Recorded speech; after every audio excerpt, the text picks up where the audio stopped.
here's a quick recap. So we did several videos over the last day. We did the Ian's Blues this morning that I just uploaded, and then we did the second version of Here Comes the Weekend Blues. So make sure you go check those out. But here's a quick recap of some of the most important things from the last couple of pieces.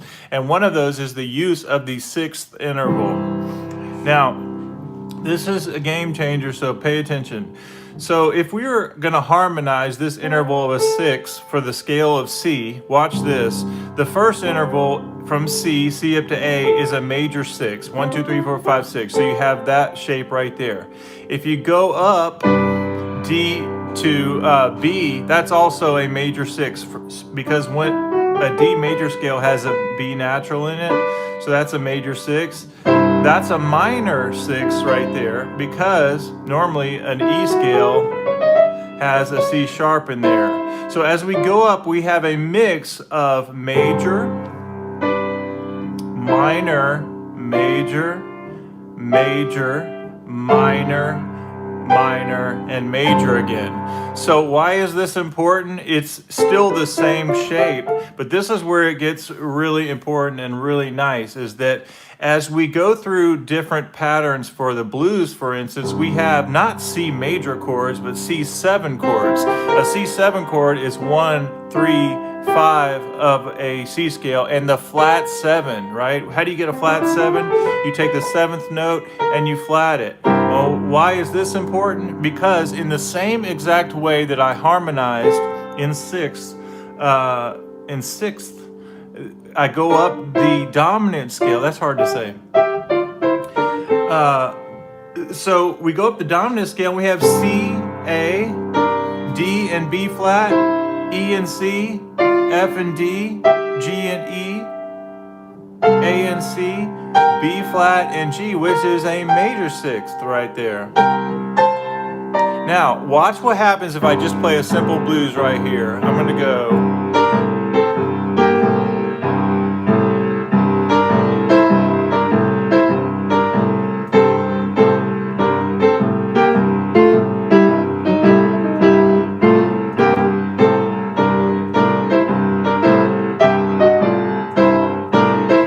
Let's talk about what I'm doing right there. I had this interval, and we've talked about the idea of going down by half steps to create a little tension. Listen to this. Da da da, ba da da, ba da da. I could go up da because it's still harmonized. Now watch. If I went up one step higher, now I have to put that B flat in there because this is my mixolydian scale, right?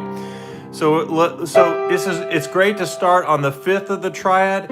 Right now I'm visualizing a couple different shapes. One is, there's my C triad, but I'm going to put the interval of the 6th right here. G up to E, so that's a great visual to go to the 5th of the chord, okay? And I can go down with the 5th up to the 3rd. I can go down chromatically and get a nice sound. Now watch this. If I go and start at the 3rd with my thumb, you have this sound. Da, da, da, da, da, da, da, da. And notice that I put in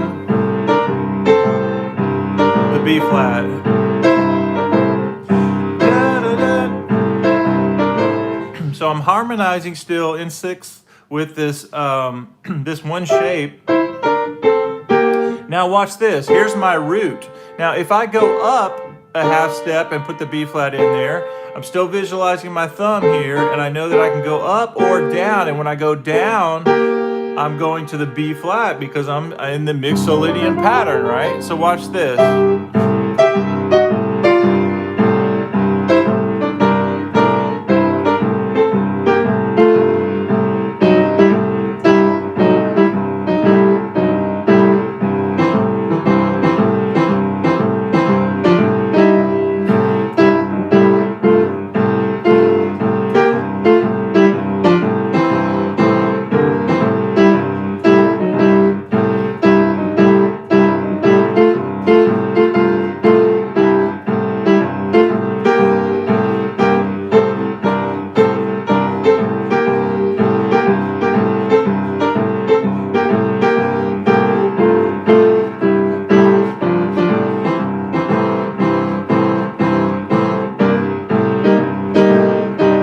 Now, what I did right there is I changed it up and put a little bit, I put the minor 6 right there because I wanted that blues sound of the minor third. Bum, bum, bum.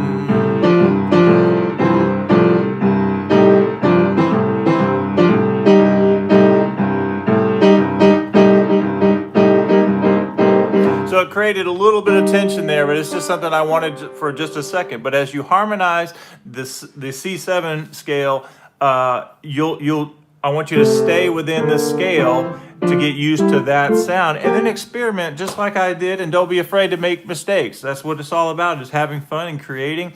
Now, here's the game changer, all right? We have 3 chords in the C blues.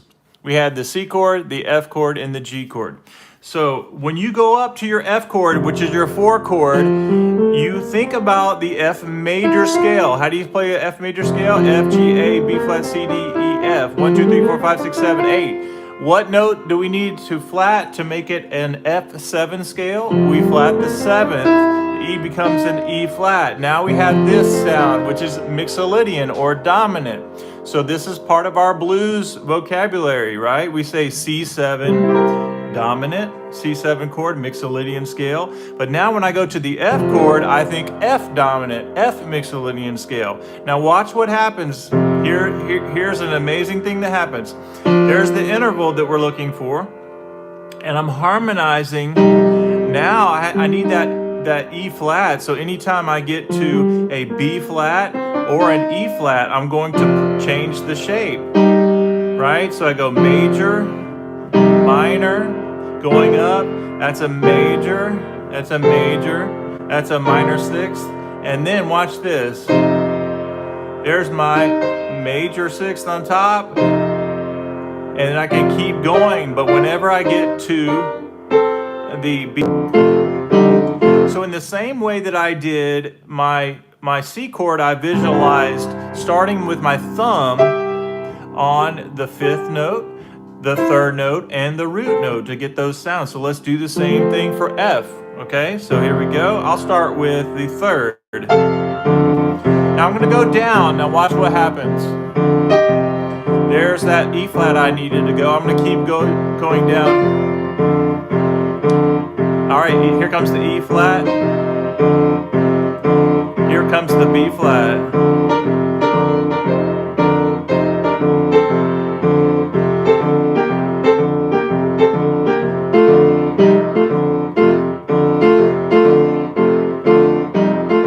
Okay, so one of the things that we said we could do, I'm going to go back to C to demonstrate this. When you start on the 5th of the C chord and you do this shape, this little going down a half step, right, same thing on F. Now watch this. I go to the 5th note, and I'm going to go just like I did here for C. I'm going to go the same thing for F. So I'm going to go down a half step for tension.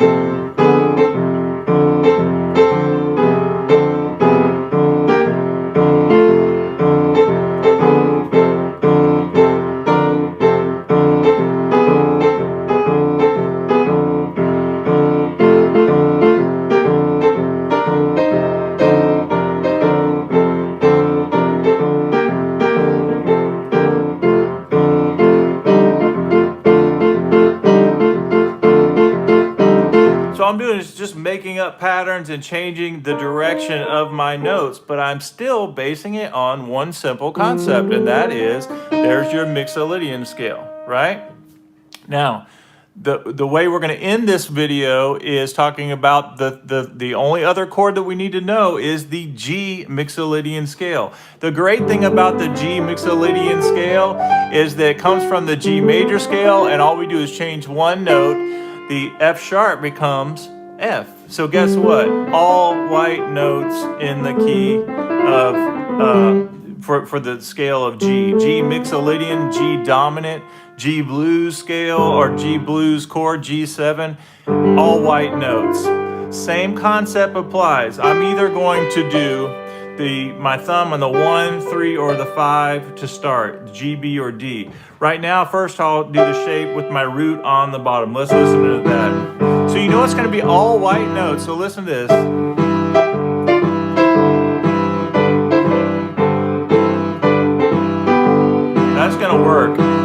the third, starting on the third of the triad.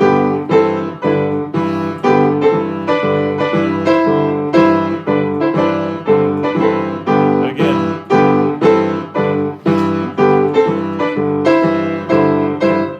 Let's take the next step. Let's do D now. So fifth note of the triad, D.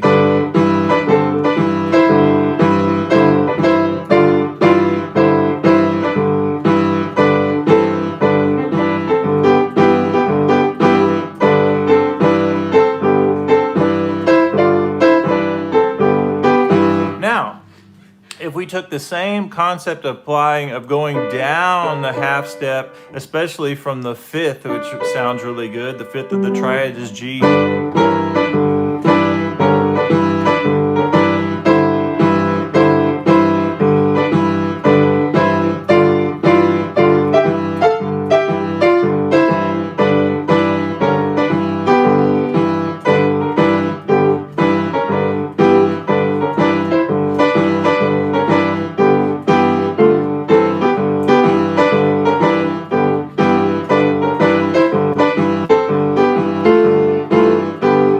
Now, I didn't even plan that before, but that sounded really nice. I went fifth, down for the tension, because we say we can do that, da, da, da. And then I went down to my third, visualizing my thumb getting to the third and the root on top.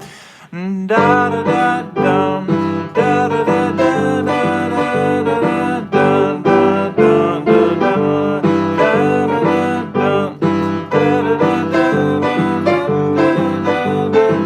so if I was on C and doing the whole blues, I could do this. I could go.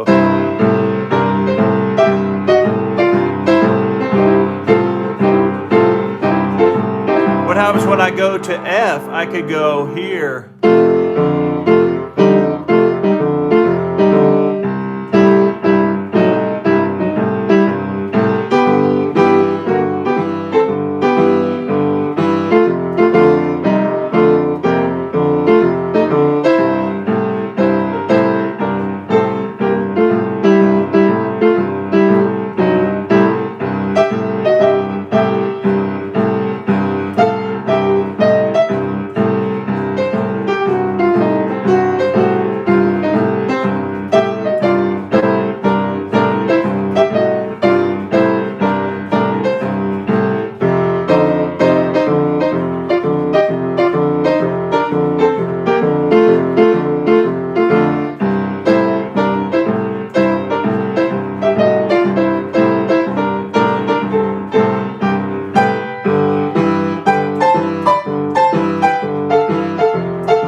I hope you guys understand how awesome this will feel and sound to you when you get the simple concept of using this interval as just one more fun way to add this to your vocabulary, right?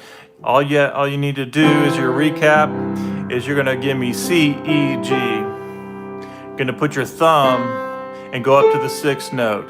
Here's your starting point. The only thing you have to remember for C is to flat that seventh note of the major scale. Now you have C dominant, C mixolydian scale. And that is the scale. As you keep this shape, you go up. Don't change the shape. There's the B flat, anytime you get to a B flat. Then you do it start it with your thumb on E, which is the third of the triad. Come down, there's that B flat on top. Keeping the B flat. And then the last one is you do the same thing on C. You go, all right, there's that. Well, we already did that. Let's do the G note, the fifth of the triad. And I'm coming down, there's that B flat. I've got to get that in there. Or what about half step approach? Isn't that so cool that you can do that, guys? I hope you have fun with that, and stay tuned for a boot camp kind of a recap of just kind of what we covered, why we covered it the way we did, and then what to look forward to coming up. Very proud of you. This has been an amazing 21 days. This is not the recap video, but it's been amazing. And I do this because I enjoy working with each one of you. And I want you to know I have your names, first names, last names, but I always just say your first name just to keep everybody on a first name basis. But I literally can't wait to teach you guys. And I literally in my mind think, all right, I get to teach Mario today. I get to teach Dave. I get to teach Dave, and I go down the list. Ian, and you guys are the reason I do this. I look forward to it. It means so much to me to be able to work with you. T-Man, Claire, the list goes on and on. Peter, and we have Franz is a new guy. And anyway, I'm going to recap with everybody's name, but and Greg. I'm wanting to do it right now. But this is the way I think. I don't think of you guys as just people who signed up. I think about you and your journey and where you are. I just like being a part of that and encouraging you guys to practice and have fun. And I'll see you in